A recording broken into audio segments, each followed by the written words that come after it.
can't find out, I must find out, called Sheriff, who was, he gave up the service and he went and settled down in, I think he was in New York. He was importing plants from here. I don't know that he's alive. Right. Otherwise, I'm the only one of this I'm ancient sure we'll be band. Then I'm going to, as I said, I'm going to fast track you because there is this huge career in front of me. Okay. So much I need to discuss, but my production team only gives me a little bit of Okay, time. right. So we go to the 1970s now. Yeah. And then once again, that we are nearing we have gone through 2 changes of government. Yeah. 70, you're sent as a charge d'affaires in Bangkok. Bangkok, yes. And tell us something about your Bangkok. That was your first assignment. Yes, yes.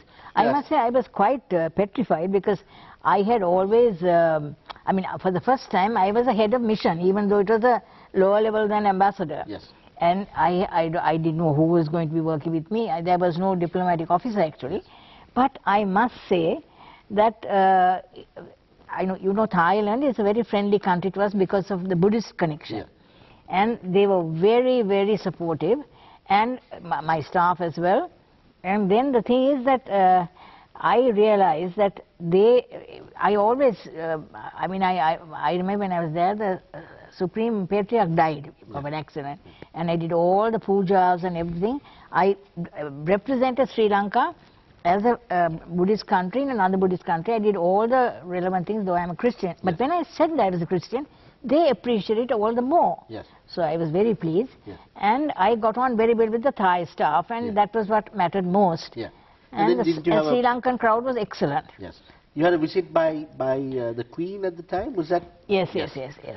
And she came on a state visit. Yes. And I was the only, I mean, I was invited as a member of the Commonwealth, as a loyal subject. Yes. We still hadn't become a republic. Yes. So that was 72 that we declared. Exactly. So I went and stood next to the Indian ambassador because I thought that he was the last ambassador in order of precedence. Yes.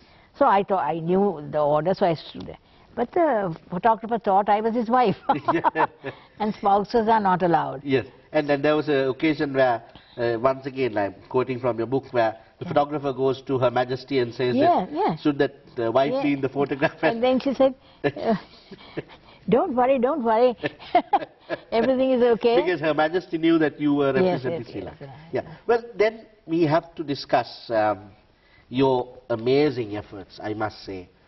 Everyone to date says that that's one of the best international conferences that the region, not just Sri Lanka, has put up. There were 92 heads of state at that non-aligned summit in 1976.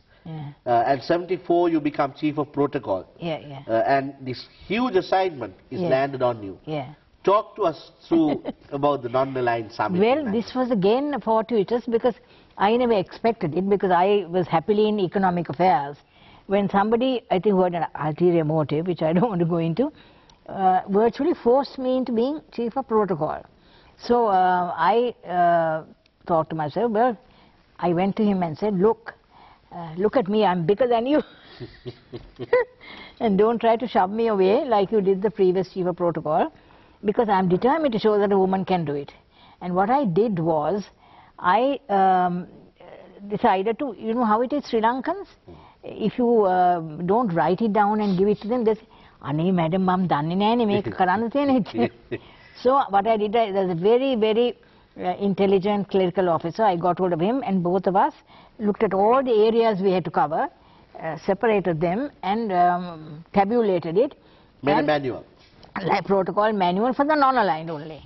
And so nobody, and then we allocated staff into each of those areas, so none of them could say I didn't know, but it was all there in black and white.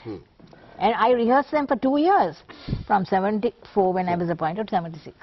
So how long did this entire preparation take? I mean, 76 was the summit. Yes, so 2 years. So 2 years you were, and were there constant meetings? Yeah, no, I drilled them, and I think, as I also mentioned in the book, I think, that the secret of success, I think, is teamwork. I mean, I didn't do it by myself. You had a very good team. I noticed general article, India, and then Commander Dennis Pereira of the Air Force, and so you had some good names. And Paddy Mendes was in charge of the airport. Now, what I'm trying to say is that Mrs. Bandanayake was the boss. She was the head of all of us. There was a protocol team, there was a Air Force team, blah, blah, blah, but all of us was one big team under her. And she very regularly had meetings to got us to report on progress on what we were doing. So that was great. And the amazing thing was that we had none of these gadgetry, no computers, we had only telex, not even fax. So I always say, this is my computer. And if I don't put it there, I can't find it anywhere. No, for the sake of our viewers, we must say that I read with interest, you must somehow try and read a copy of Madam Sir. I read with interest the occasion that you drove in the middle of the road rushing to the airport, where you had heard some delegate has landed. I mean, you were dealing with people like Marshal Tito of the former Yugoslavia and the presently assassinated Colonel Gaddafi of Libya. And we also, did we also have, yes, we had Colonel Gaddafi. So 92 heads of state to deal with, and guards of honor and government, and guards of honor to organize, VIP lounges to organize, and that would have been an ordeal in itself. The VIP lounges were in my charge, but the guards of honor were done by the military, and there, I must say, General Atikala was the army commander, but General Dennis Pereira was in charge of the actual organization. And there the problem was, as you probably know, for an airline, a VIP is from ambassador up to head of state. So when you ask who is on board VIP, they'll give you all kinds of things, and we don't know which country they are coming from. Sometimes they don't tell, and the airline can't tell. So what I did was, when I went up, I used to find out who it was, and then we had no communication. But you had a walkie-talkie. I mean, that is because I told Mrs. B, I cannot do this. And though my colleague was stingy to get it, I got it. Without that, we would have failed. Because I go up there, and if there's a mistake, I tell them. And Paddy Mendes was a superb organizer. We had a round table, it was round oval or whatever, but a representative of each of these teams was there. So that at once it was conveyed, and the work was done. So these are little things that we did on the spot, through common sense, I would say. Well, superb effort.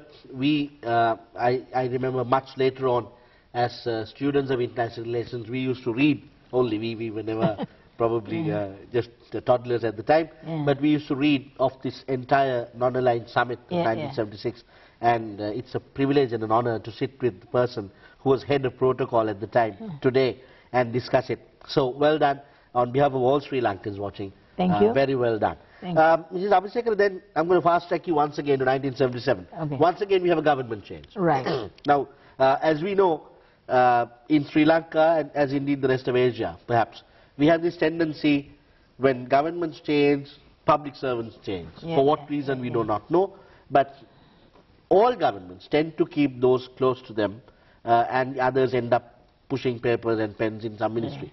But you have once again defied the norm. 77, a new government comes of President Jayawardena.